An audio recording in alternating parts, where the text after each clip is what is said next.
Sublime magnificence.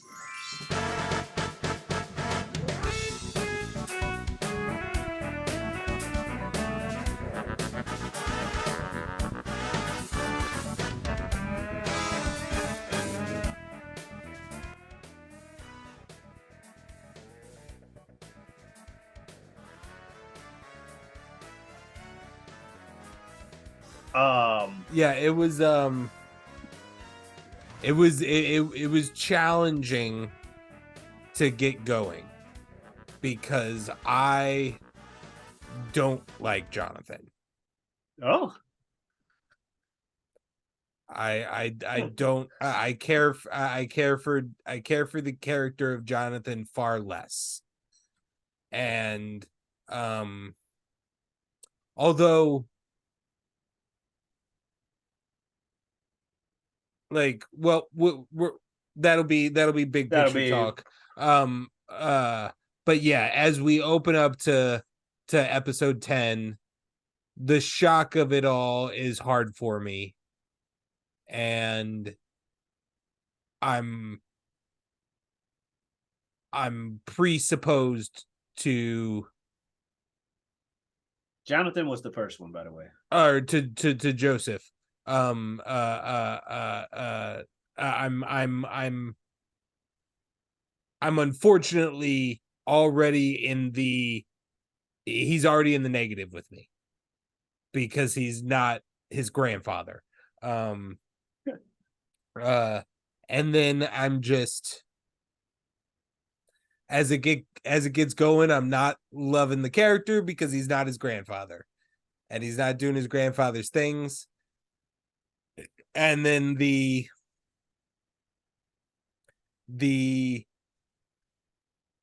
I'm going to guess what you're doing before you do it thing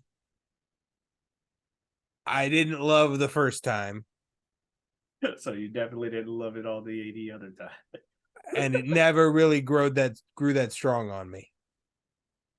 That's entirely fair. Yeah, I am a much bigger fan of no matter how hard you hit him, no matter how much pain he endures, he keeps coming back.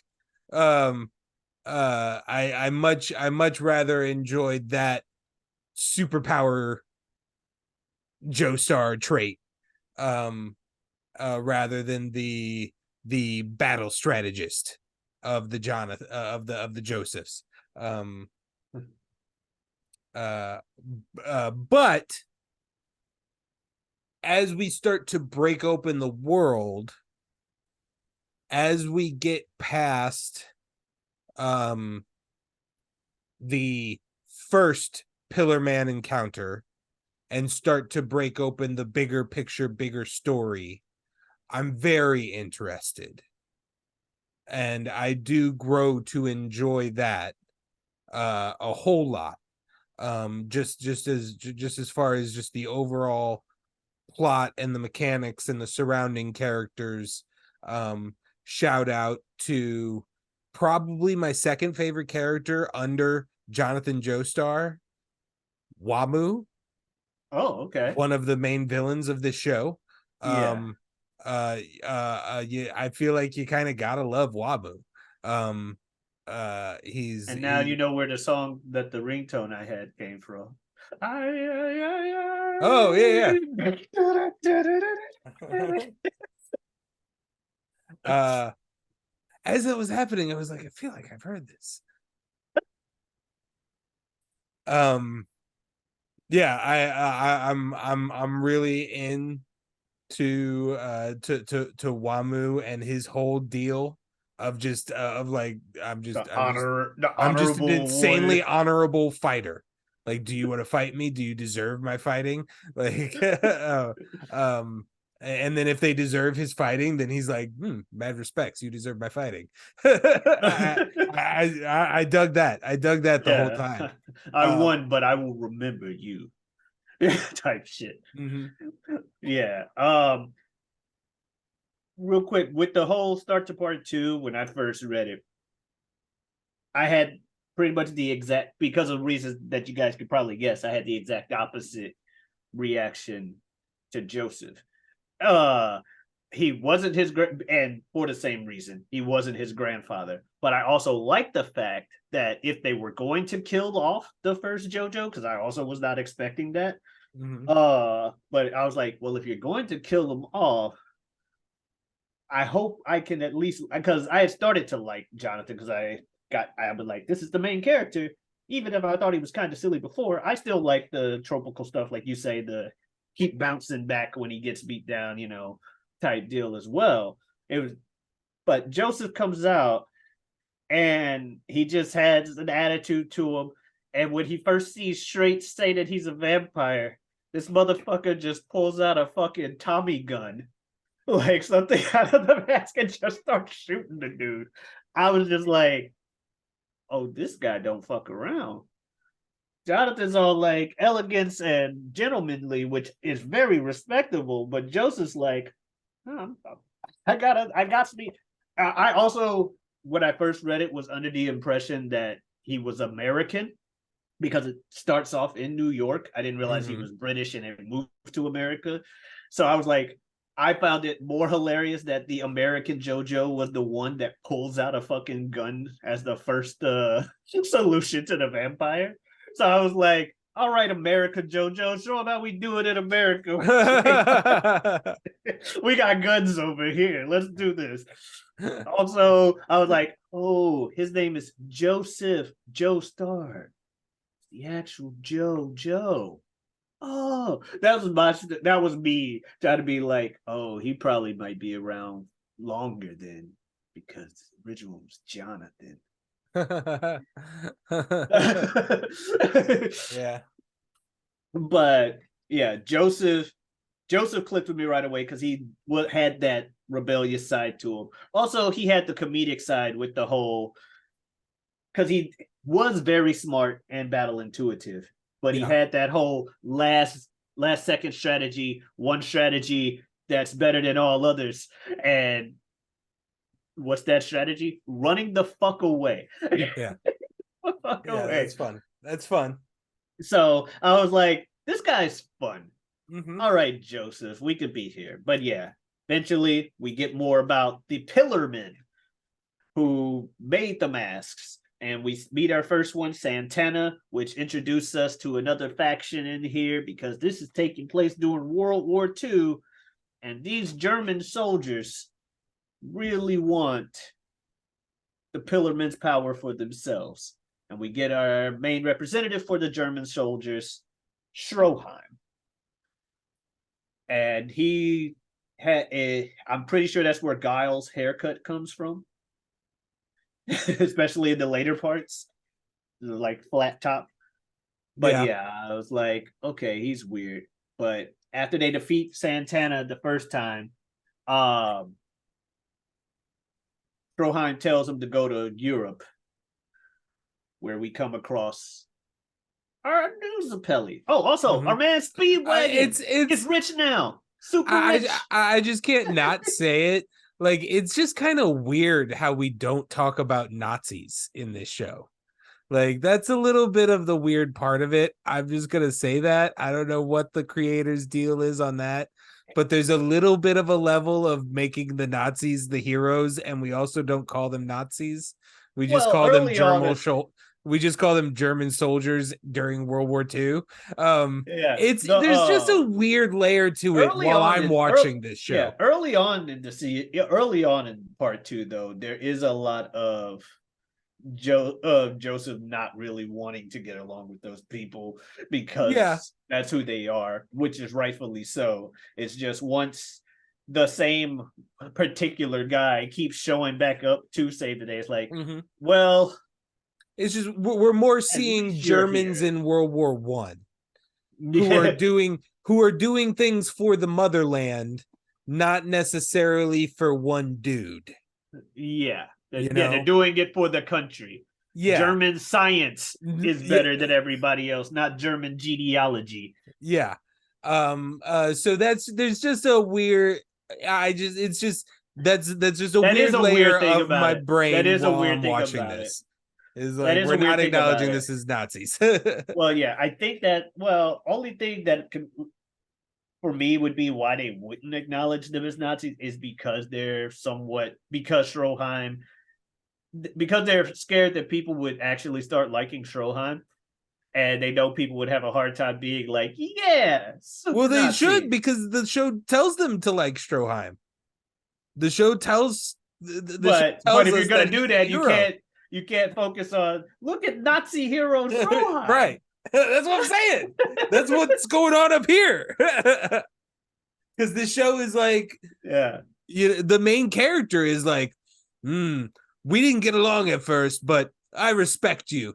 And I may not like, we may have different ideals on things, but I can respect, your dedication.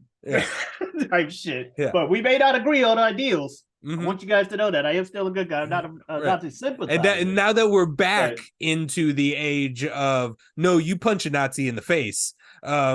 It's just weird. It's just weird. I know.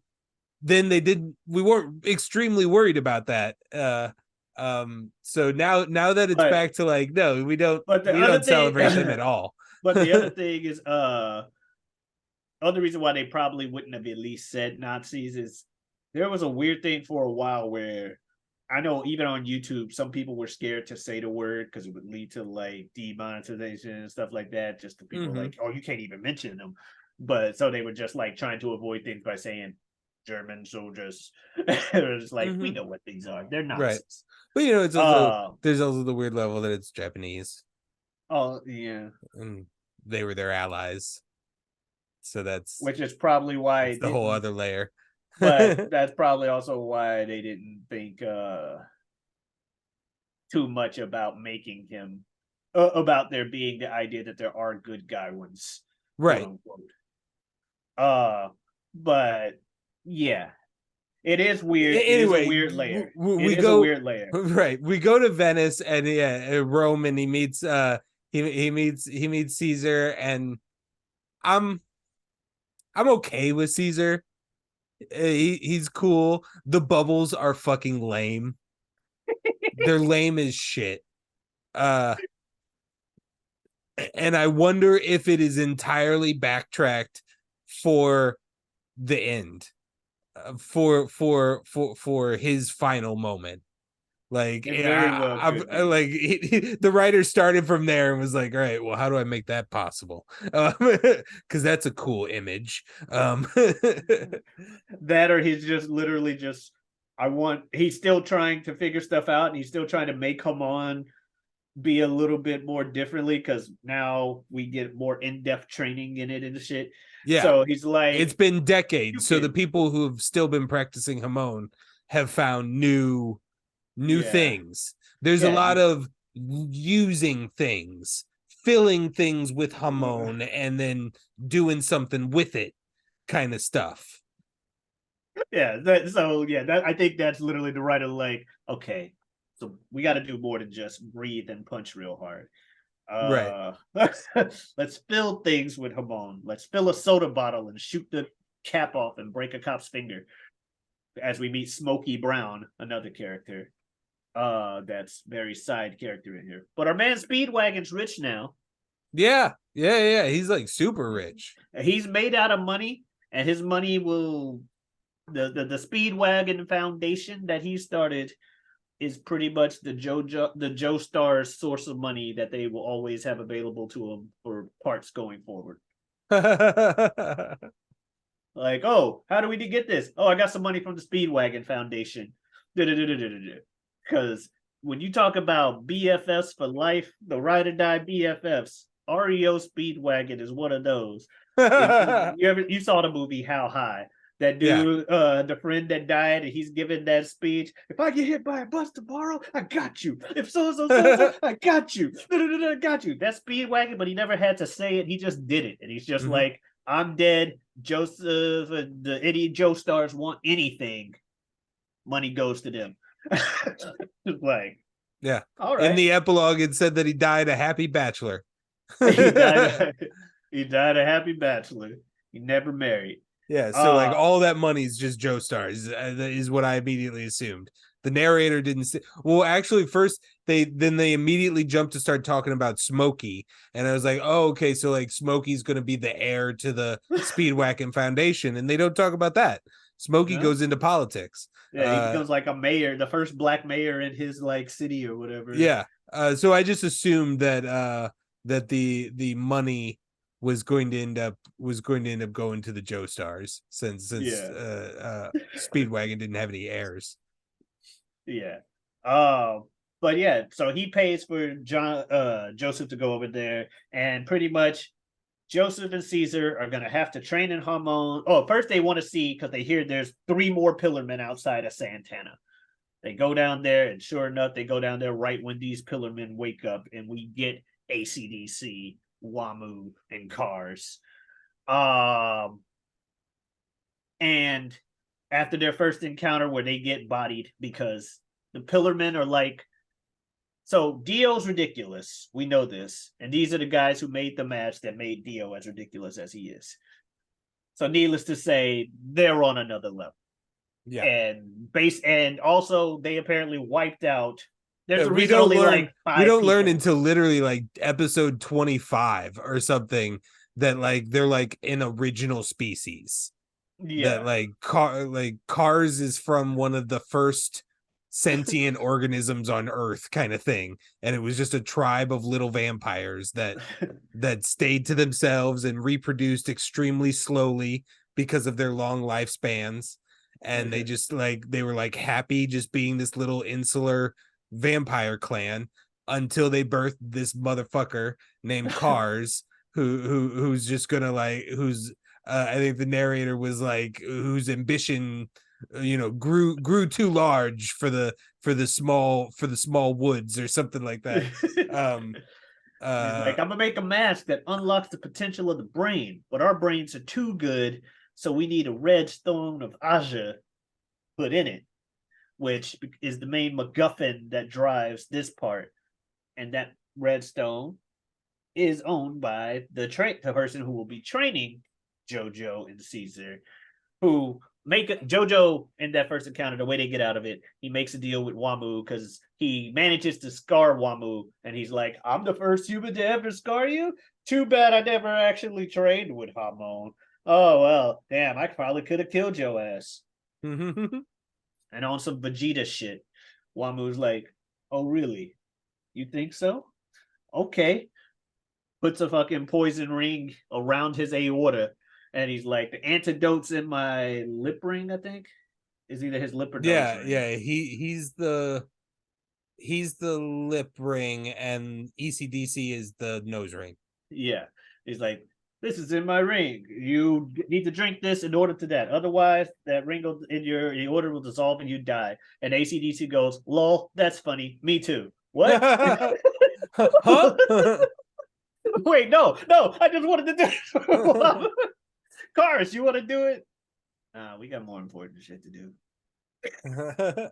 Like, you can see right off the bat, like, Cars is the serious business mode out of all of them. He's like, y'all want to fuck with him, cool, but we got to get this redstone. I've been waiting forever. I'm not really leaning in for part 2 until we get to Lisa's and like the pillar climb episode. Hell climb pillar or whatever is kind of the start of that, and then really it's kind of a bull rush to the finish line from that point forward, episode to episode, which is conveniently that's also the segment that I just really started consuming. And then, like I said, at this point I've switched to English, which just made the episodes just a little bit easier to digest and thus a little bit more enjoyable for me. But yeah, once we start getting into training, I'm really into it, and then we go right into. We love a good training montage. We love a good training montage. It's a feature of so many of the things that we cover here, especially an 80s training montage, and the show started in the 80s. And I think as much as I love Jonathan and the darker vibe of part one, I think Joseph and ECDC's fight to the end of the show is the most interesting, most entertaining space in the season. Highlighted, of course, standout moments. We can break them down individually, but the Joseph ECDC fight, the Caesar Wamu fight, and then the Joseph Wamu fight are all three pretty much bangers. I was a little I was a little bummed. I was kind of going into the Joseph Wamu fight a little bit butthurt. Like, what is this chariot nonsense? I wanted to see them fight. What the fuck is this? And the end package was very cool and I enjoyed it. But getting started, it was like, what the hell? Chariots. Yeah, I wanted to fight. I don't want to see them like. I was just immediately anticipating just like a lot of shots of just like the wheel rubbings and collisions and like and a lot of that kind of stuff. But it very quickly went off the rails. Devolves he out to like something breaks else. Joseph's chariot almost immediately. Just right. I want this weapon. Well, I'm taking the pillar the weapon was on. Wait, what? He's coming around for the second pass, and there's no way he's gonna take the big crossbow. There's no way he'll take the big. Of course he takes the big crossbow. Of course he takes the big crossbow. Of course it's booby trap. Like, of course there's a point to it. But yeah, I jumped way ahead. I would say first is the Joseph ECDC fight. Is there anything stand out from that?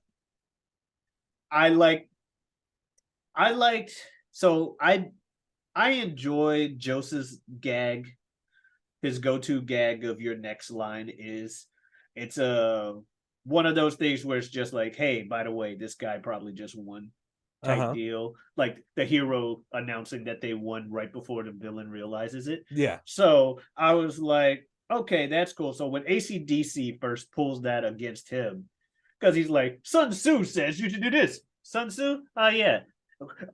I feel like every old villain ever has this kind of line when someone brings up Sun Tzu.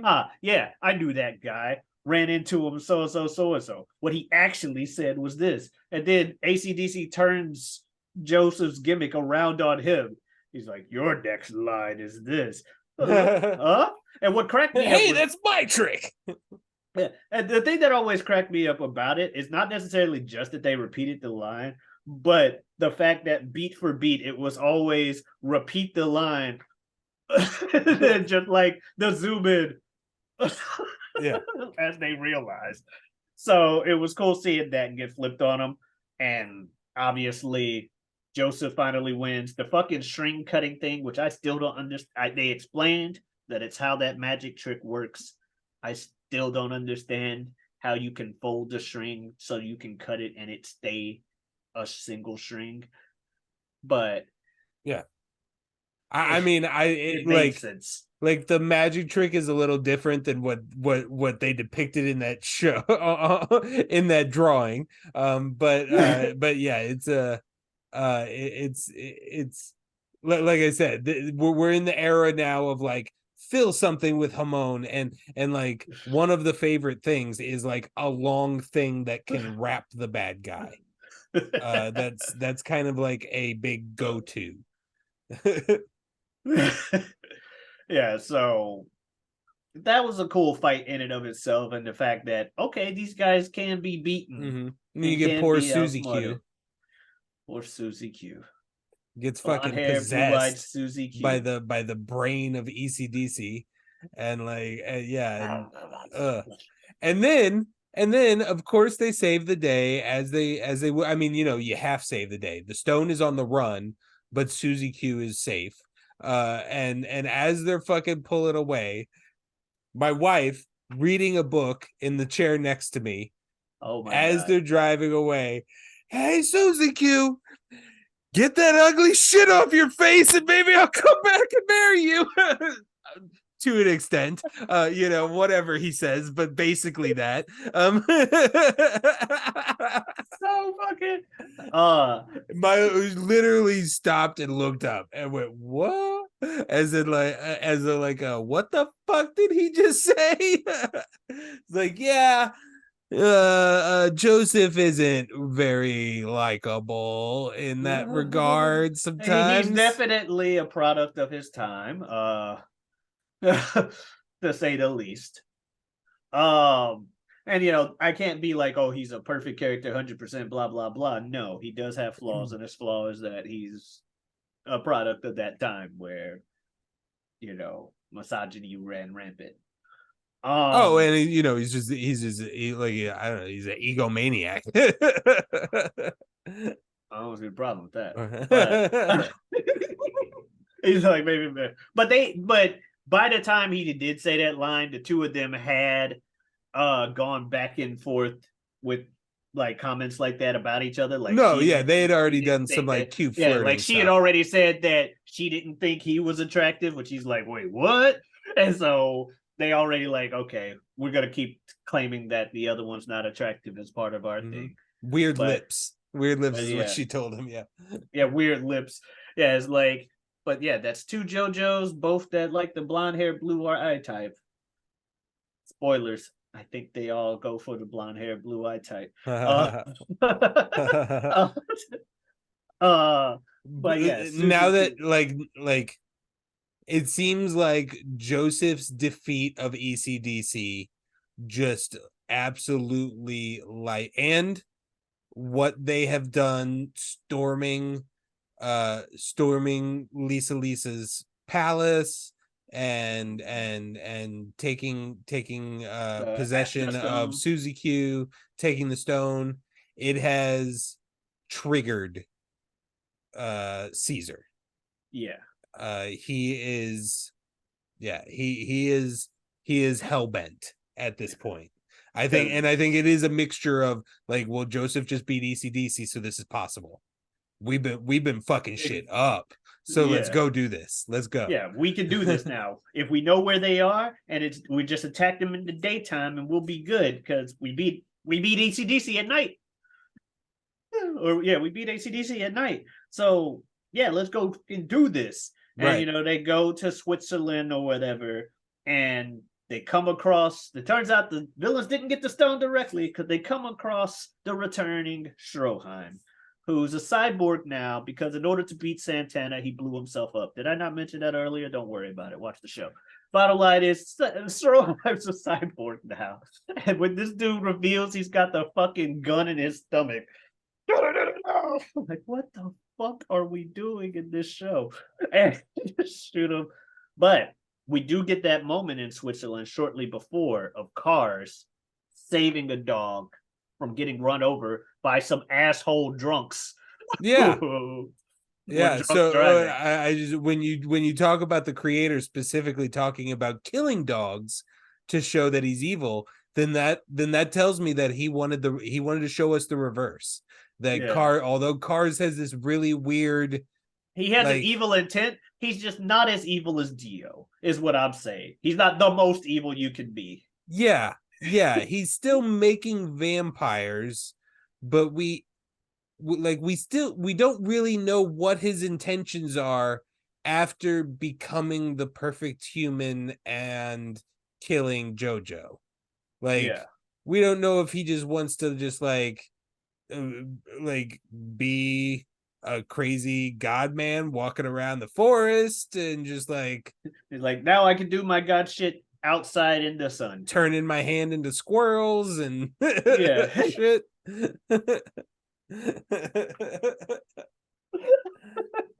But eventually Caesar, after the encounter where they get the stone back and they're like, okay, we know where to find Cars and shit. And JoJo and Caesar, who have hated each other at first, but now are starting to be bros.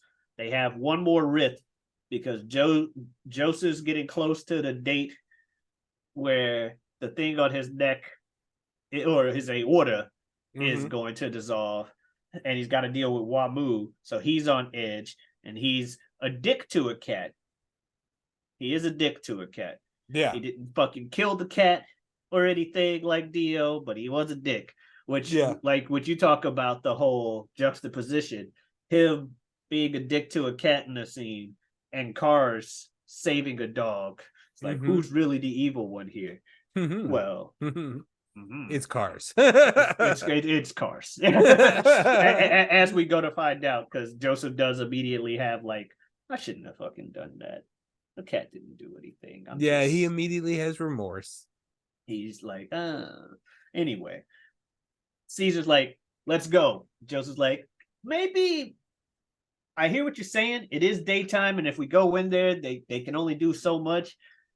But they live there, and we have no idea what the inside of that and they've lived for thousands of years having to hide from the daylight. There's probably like they probably have methods. We're not going to be able to just open their door, walk to a casket, open it, and shove a stake in their heart. Like, I'm pretty sure all they need is like a fraction of a second, and things can go terrible for us if we don't plan right. So, and Caesar's like, well, fuck you. This mask has ruined my goddamn family. It killed my granddad. It killed my great-granddad, which is why my granddad went into it. And my family has a pattern of abandoning their kids to go stop this fucking mask. Caesar will abandon his kids to go stop the mask. And then Caesar's dad ends up abandoning him to go stop the mask. Yeah. But they always end up coming back to Zeppeli line, time to stop the mask, and or help the die to help the Joestars keep the mask. One of those two is gonna happen. And Caesar's like, I'm gonna go kill me a fucking pillar man. So that's a nice moment, because like you said, like that's what really sets Caesar off, is like he once again is like come on, like JoJo, come on. How are you not so in? Like, we need to avenge our grandfathers. What are you doing? And JoJo's like, man, like, and rightfully so, in some in a certain psychological point of view of like, man, you got to release that shit. Like, you don't know any 2 generations ago dude that you've never even met. Like, you don't owe them anything, kind of stuff, which is a very like, clear-minded way of thinking. But like, you don't know that that's the wrong person to say that to in that moment. Like, no, he is all about his family's honor in that moment. You may not give a fuck about the Joestar name, but this dude really cares about the Zeppeli name. He goes off, and they're like, Wamu's still out of town. Let's kill Cars. Well, Cars is the only one here. Turns out, though, Wamu not out of town. And I love how they just like decided that was fact. Because like, what is your evidence? Cars using a line like he's in Egypt. He's doing some shit in Egypt. And then just took that at face value. Yeah. And meanwhile, like you said, speaking of having ways around the sun, Wamu can control wind. And so he covers his body in constant like wind flow, which also acts as active camouflage to step out in the sunlight. And it's like, okay, kills Loggins. Well, Loggins dies. Messina gets injured by Wamu. Loggins gets killed by AC/DC. Yeah, I'm pretty sure. Sure, that sounds right. But it ends up being Caesar versus Wamu. Joseph trying to run and catch up after Lisa explains to him, yo, you probably should have known this about Caesar beforehand, but this is why you shouldn't say that shit. He's like, well, let's go help him. But meanwhile, we got the fight. And Wamu takes it inside because he realizes quick, like, hey, fighting a Hamon user outside, probably not the best, especially since Caesar seems to be understanding of how the wind stuff works. Mm-hmm. Then he gets in, and as lame as they are, Caesar does start putting in work with the bubbles. And eventually he sets up like a super mega death lens with refraction from the sunlight outside. And then he goes for the kill. And for a fraction of a second, goes in front of the sunlight. And all we needed, divine windstorm. Caesar's defeated. But before he dies, he takes the fucking lip ring out. And then Wamu just kind of fucking gives him the speech of, I'll remember your name. Do. Yeah. It's what makes me love Wamu. Episode 20 is the best episode of this show, of What You Made Me Watch. I think the tone, everything at the end there is masterfully done. Again, at this point, I'm watching in English. I'm loving the voice actor they have for Wamu. He's got a super deep voice, and he talks very slowly, and it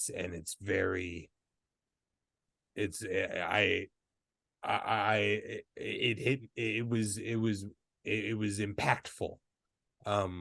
How impactful Caesar was to Wamu.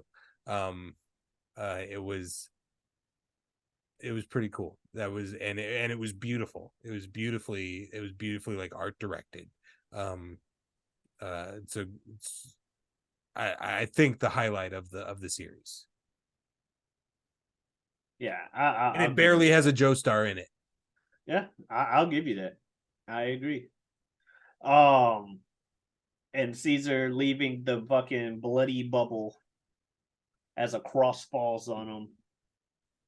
And a moment that they spoil in the opening, or they semi-spoil in the opening, because you see at the end of the opening for part 2, Joseph putting on Caesar's bandana and like screaming in anguish. But contextually, you don't realize until like in the moments when it's happening, like. Mm-hmm. And then, because when he finds him, that's another sad moment with him and Lisa finding him, because Lisa and Caesar were really close. Because he had already been training under Lisa before right. Joseph. So she tries to act tough at first because she's the mentor. She's got to keep the straight face. And she like turns away from him, let's go. And he's about to complain about her not showing any remorse till he looks at her and realizes her cigarette was put in her mouth backwards. And when she realizes that as well, she can't hold it in anymore. And she just, very heart-wrenching moment. The Zeppelis, they know how to use their small amount of screen time to stick with you memorably. Yeah. And have like some meaningful death. And sure enough, but Joseph doesn't take the antidote because he didn't beat Wamu himself. And he figures I knew that shit was gonna happen. I was like, oh, you stole it for him, but he ain't gonna take it. He ain't gonna take it until he actually beats Wamu, because that was the deal. that was the deal. And now he's also got the revenge factor to it as well. Like, I'll do it once I avenge Caesar. Yeah. And defeat you. Which makes sense, because I'm like, either we're dead and there's no point in me taking it, or I win and I take it. Yeah. We get ourselves into this Mexican standoff moment where the results are that 1-on-1, JoJo's gonna fight Wamu. Lisa is gonna fight Cars. Because Cars is just as honorable as Wamu is. Yeah, that's definitely gonna happen. And Lisa wouldn't be stupid enough to take the stone with her to the fight and not hand it off to JoJo. She definitely wouldn't do that. Obviously, if you're going into the fight with the guy who wants the stone more than anything else, you would hand it off to JoJo, who would then, in his honorable state, hand it off if it went Yeah. that way. But they Yeah. also never really explained what would happen if it went 1-1. Like, does JoJo supposed Do to the fight winners Cars? fight each other? Yeah. Yeah. And if that's the case, hand the fucking stone over. But yeah, we get the 1v1, and I can't recall now if we talked about it off mic or if we were talking about it on. But then we get the chariot race, which is at first I was like, oh fuck yeah, it's happening. Like the Caesar moment made me love Wamu, and I'm like, oh yes, yeah, it's fucking happening. This is gonna be sweet. Chariot race. What? Okay. Okay. All right. Okay. Okay. And it ends up being pretty cool. But then, as I was saying earlier, it's like, it's not that I disliked the, like, I see you're gay. Like, what you were about to say was this.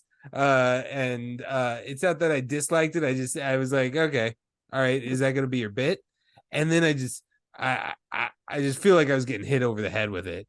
Like, that was the entirety of the fights, was just like chess move to chess move.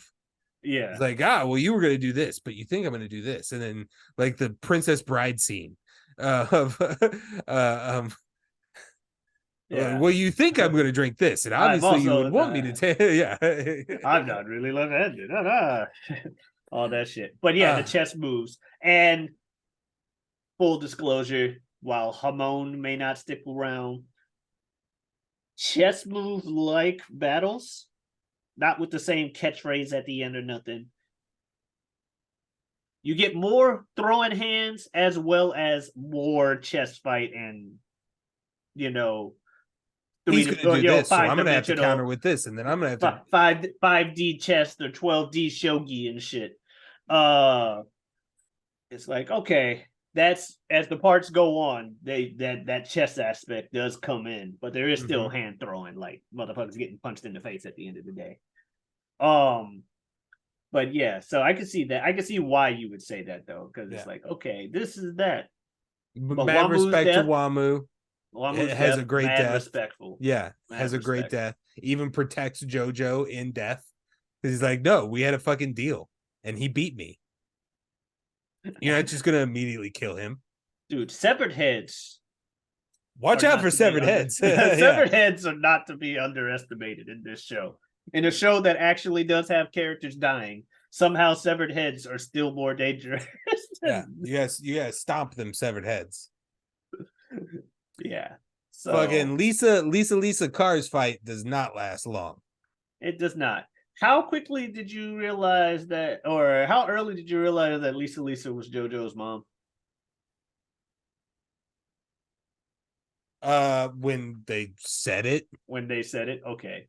I mean, I knew there was going to be a connection. Honestly, I didn't remember the little baby until the photo that Joseph pulls, and I'm like, okay, so I assume that she's the little baby. Yeah, Smokey mentions a line about the baby early on when you first meet him, and he's like talking about, I met these people. JoJo's parents have been dead. Apparently his grandmother, saved the baby, and she was pregnant at the time, and the baby buried her pregnant baby, and Joseph's the result. But his parents are both dead, and it kind of throws it off in a line like that.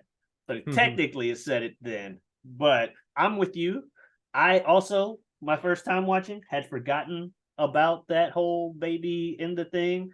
And it wasn't until they were breaking it down for me, and I'm like, that makes too much sense. Okay. But yeah, so Lisa is his mom, and that whole thing's revealed. By then, it's Lisa versus Cars. Does not last long because Cars is not honorable like the other two. He's the exact opposite. Immediately cheats. He's like, I hate that honor shit. I hate all this honor shit. I'm just gonna take what I fucking want. Those motherfuckers are dead. I'm mad that they're dead because I've known them for thousands and thousands of years. But end of the day, they were also stupid because they did shit honorably, and that's why they did. So fuck you. Why would I And they do were just anything pawns. honorably? Yeah. You Well, referred to him as Wamu pawns. especially. Yeah. Yeah, Wamu especially. Wamu called him straight up master. He called the two of them master and would like kneel before them. So yeah, he was like, at the end of the day, they were fucking stupid. I'm I'm taking your stone and I'm getting what I've been waiting 10,000 years for. Mhm. Stop me if you can. And of course, right around when he says that, enter again Mr. Stroheim with his fucking music. And they've got fucking UV lamps that just insta-gib all the minion vampires. Right. And they get ready to aim it, the main one, at Cars. Meanwhile, Cars fights JoJo like round one, and he does a weird little Spider-Man bridge dilemma thing, but instead of Mary Jane and a bus of kids, it's Lisa, and you. Right. What are y'all's falling on the spikes? Can you fight me and deal with that? However, shit goes down, shit happens, they find ways around things, and He it looks pulls like another sleight of hand rope trick, basically. oh yeah, he pulls another sleight of hand rope trick because Joseph is real good at sleight of hand rope tricks, and a lot of he really liked his old school magic. Yeah. And you know, Cars is on the ground, looks like he's gonna be defeated. They're ready to fire the giant laser, but right when they get ready to, Cars lifts up his face. He's got the fucking mask and the red stone in it, and the light from that is enough to trigger it. And now he is the ultimate being. Hair just flowing in the wind, like you mentioned Yeah. earlier. Like you mentioned earlier, he lifts up his head, just turns it into a squirrel that then goes all Monty Python on everybody before coming back and being his hand again.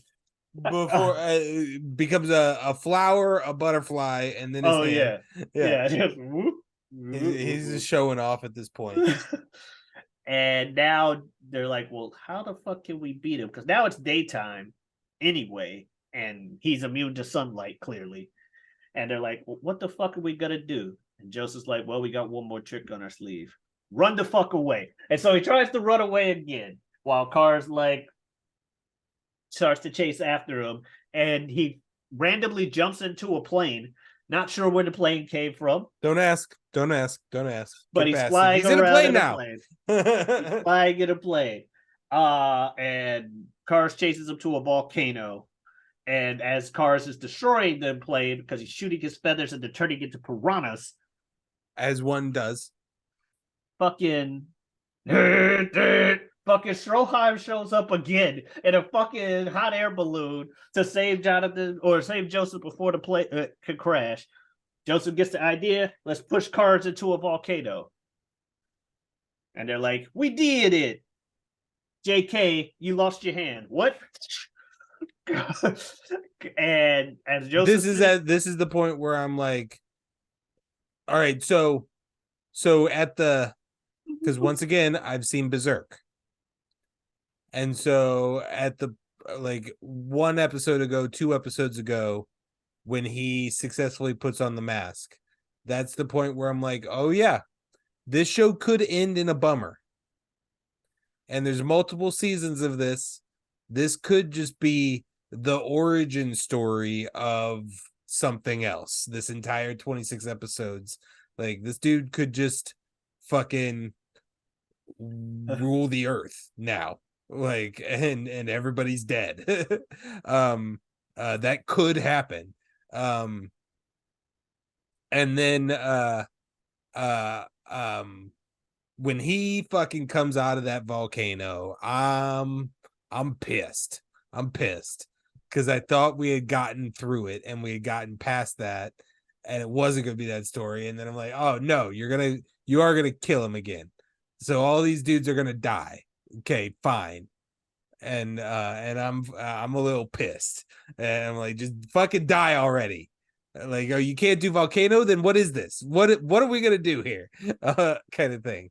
And you know, we have not resolved the foreshadowing that Lisa gave earlier, which she was told as a guardian of the stone that we cannot destroy the stone because it's essential in destroying Cars. but we don't know how.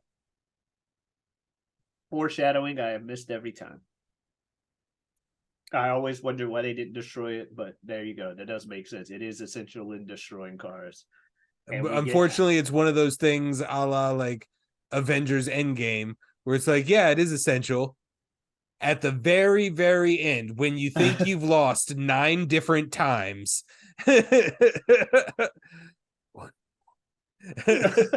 yeah, he has to have won in multiple stages of his journey and become the supreme being, and then able to control Hamon, and then be cocky enough to want to kill a Hamon user with Hamon, and then you can use the red stone to reflect Hamon back into him.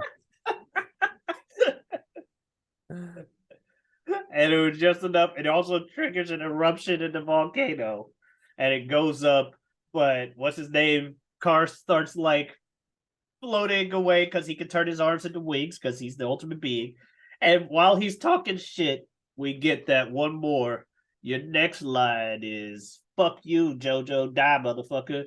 Fuck you, JoJo, die, motherfucker. Wait, what?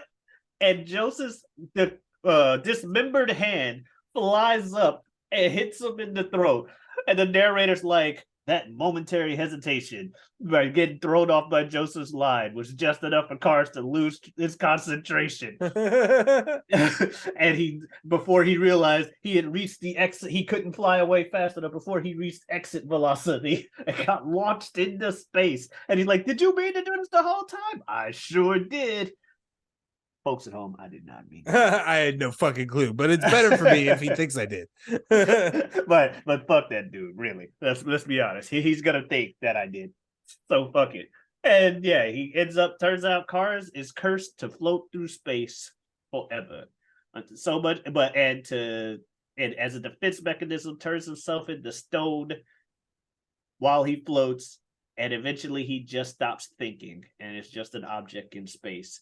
And to my knowledge, because I've only really watched/read up to part 5, to my knowledge, from what I've heard, no, he just stays in space for the rest of the series. You never hear. Oh yeah, I would assume. Like, I feel like the way they describe it, like you said, he eventually, like, to be a supreme being with endless life, to the point where you just, like, you practically turn off. Like, I feel like that's like hundreds of years kind of shit is what we've seen depicted in other sci-fi.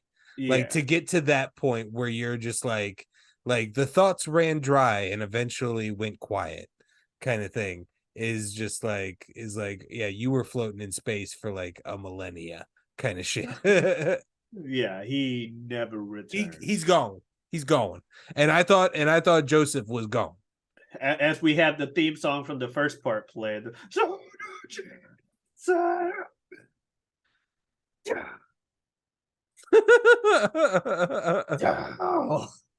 You know the motherfucker who sang that song loves this series. He just comes in.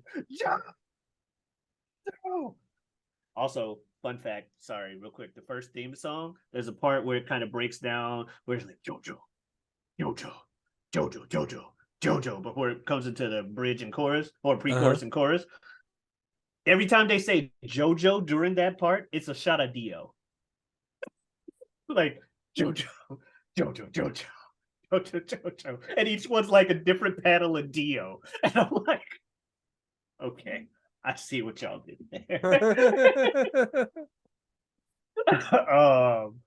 But yeah, and like you, when I first read it, like, well, he's dying too. Damn it, Joseph, I'm gonna miss you, but we're gonna move on. It's over. They even try to give you a thing like it was reported he was dead in the thing, and we cut to the funeral. Everybody's sad. Well, yeah, because I guess just 2 things happened. Von Stroheim went back to the group of people and was like, guys, he's gone.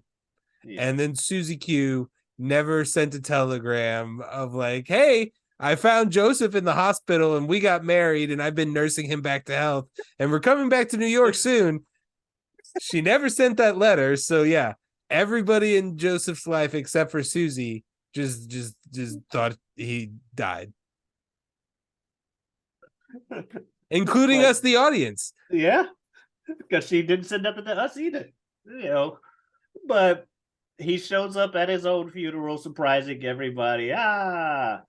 Eventually finds out that Lisa is his mom and all that other shit. And that's when we get the epilogues for people. Aaron, who was alive in part 2, she was his grandmother, and he was real close with her. But she passes away in her sleep. And while she's passed away, you see that picture in the background of Joseph, Susie Q, and their baby.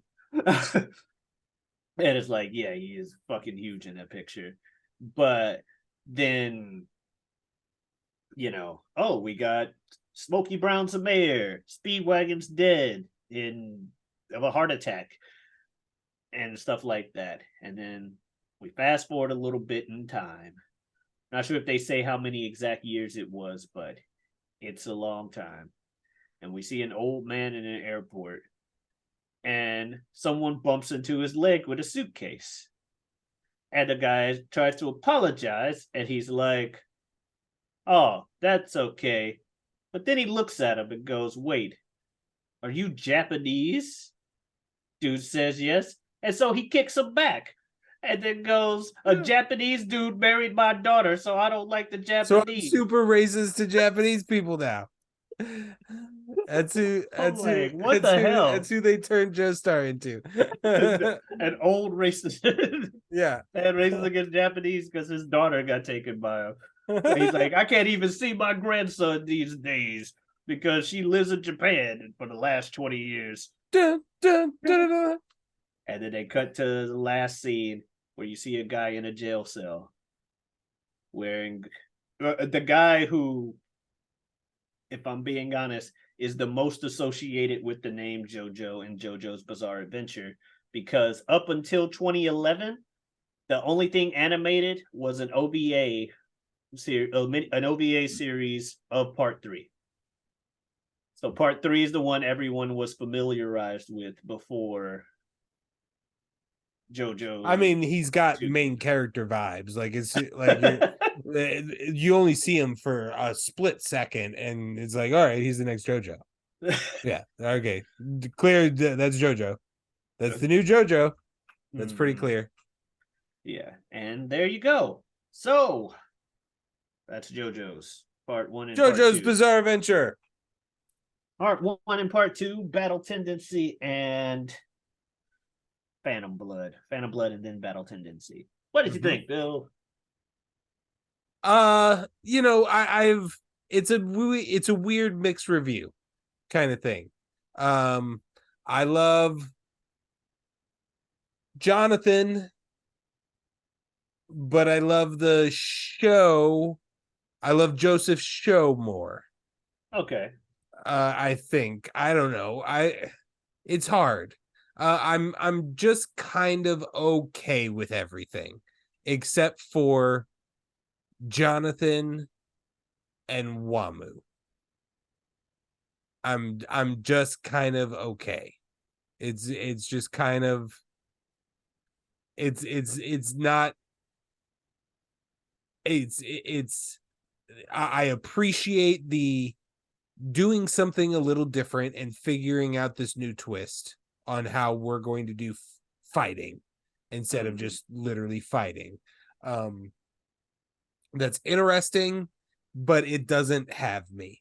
I don't know if I doubt. That's entirely fair. I doubt I will continue on in the series. That's I'll say entirely that fair. much. Okay. But Yeah. I enjoyed my time, but I wasn't in love. It didn't Gotcha. grab me like Berserk did, like Evangelion did, even the like I would say the back half of Fooly Cooley did. Okay. Cool. What do you think in this rewatch? My favorite Joestar is more than likely Joseph. There are some other contenders in there, so part 2 always is gonna be cool to me. I like the fact that it's. I love the music, by the way, which is funny because considering it was your ringtone. But like that moment when when we like, because we always get that yell that is your ringtone for Wamu and for the Pillar Men, but it's deep in the background until Cars ascends, and that song that's a fucking banger. Like that beat drops and it drops hard, and There's a mashup I'm of that into song it. with "Turn Down for What," called "Turn Down for Wamu."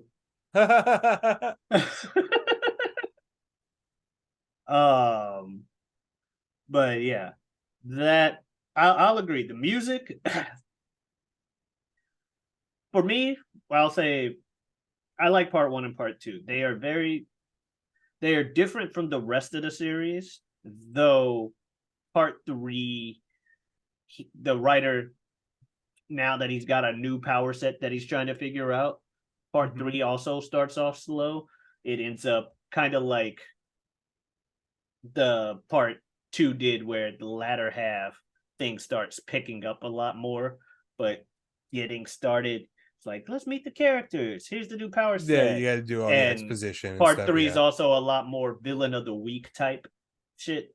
Oh, okay. As we lead up to the main villain. I've already been spoiled that I know Dio comes back at some point. Okay. I don't know when that is, but I know Dio returns, somehow is resurrected. Yeah. That does happen eventually. Like I said, I'm probably not going to keep watching. Yeah, it happens in part 3. Like part 3 opens up with people finding the coffin, and it literally has Dio. From the general opinion that I've just barely scratched the surface on, I feel like I'm getting the vibes that the general internet consensus is we've already watched the best that there is to offer. Really? Is that not accurate? It's never the vibe that I've seen a lot of quick let's rank all the parts, and 1 and 2 get like 7s, 8s, 9s, 10s, and the back half will get 7s in its peak, but like 4s and 3s out of 10s kind of thing. Okay, I will completely disagree with that as Okay. it goes. And the general consensus I've gotten, especially from other like JoJo fans, is the series, especially the mangaka's writing skills, just improve as it goes on. And technically, the best part, according to the JoJo's fandom, has yet to be animated, and that's part 7. Now almost every one of those did reference, is it got a, like, it's the ball, something about the ball, Steel Ball Run. Yeah, that's 7. Yeah, there's a lot of hype about that. I did get that. Yeah, the most recent thing to be animated was part 6. It may go to part 7. They may animate part 7. They should, with all the hype around it. And that's probably the only way I'm going to end up consuming it. But my favorite part is 2 because it's Joseph's part. But since you brought up ranking the other parts, 3 is. I want to say 3 is my second favorite part because I don't know. It's a good way to wrap up this, because it involves Dio. It's a good way to wrap up the stories 1 and 2. And most people, like I said, get 3 is the most popular part. However, rather than start you with that, I figured if you're gonna start JoJo's, it's better to start at the beginning, even though you may get some exposition from Joseph going, long ago, there was an evil vampire who dealt with my granddad. It's not the same as you seeing and you being like, this motherfucker Dio's back. Like, I was watching, because I'd already seen the series a couple times and read it, I was watching a reactor react to all of them this time, just for an extra an extra spin when I'm watching it. Yeah. And the second they saw that coffin with Dio's name, like, oh, you that son of a bitch. Are you kidding me? Dio. But the villain in part 4 the main villain in part 4. Once you get to the later half of part 4, really good. Part 5, I think, was solid all the way through. And part 6 involves a female protagonist, JoJo. Haven't watched all of it, so I don't know enough to speak on it. But yeah, they all are named JoJo, and it's all like wordplay.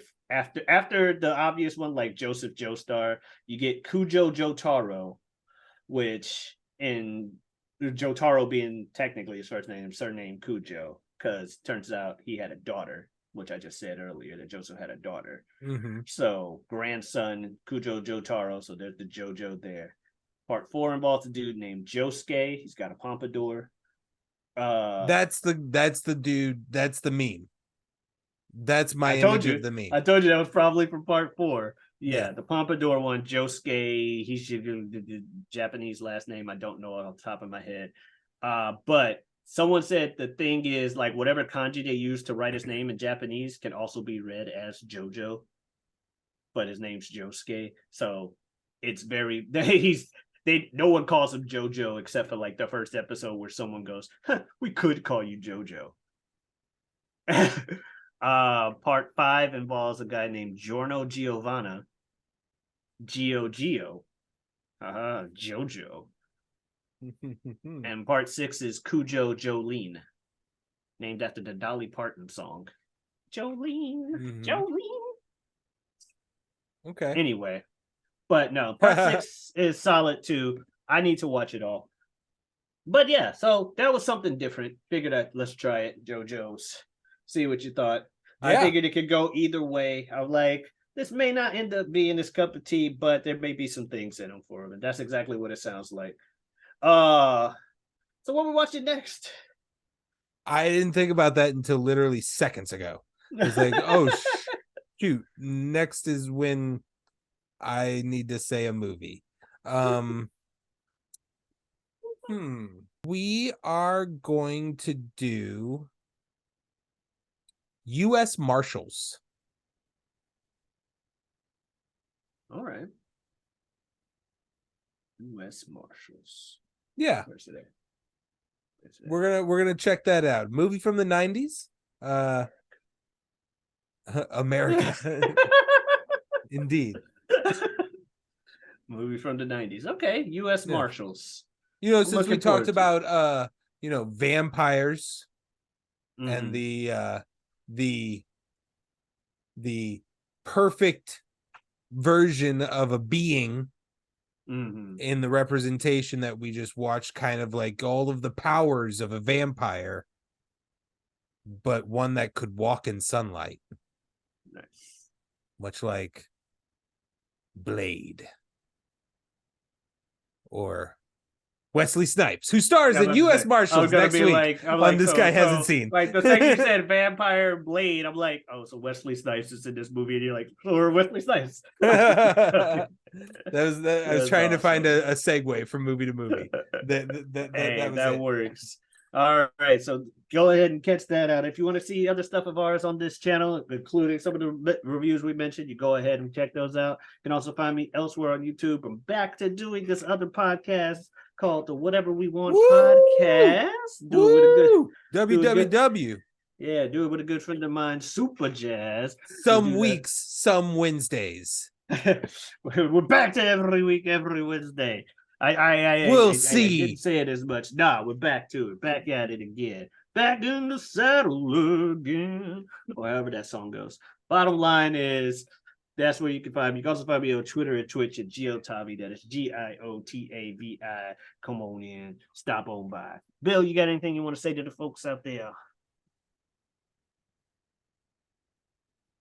No. All right. We said enough. All right. We said enough. You guys have a good one. See you next time. Adios.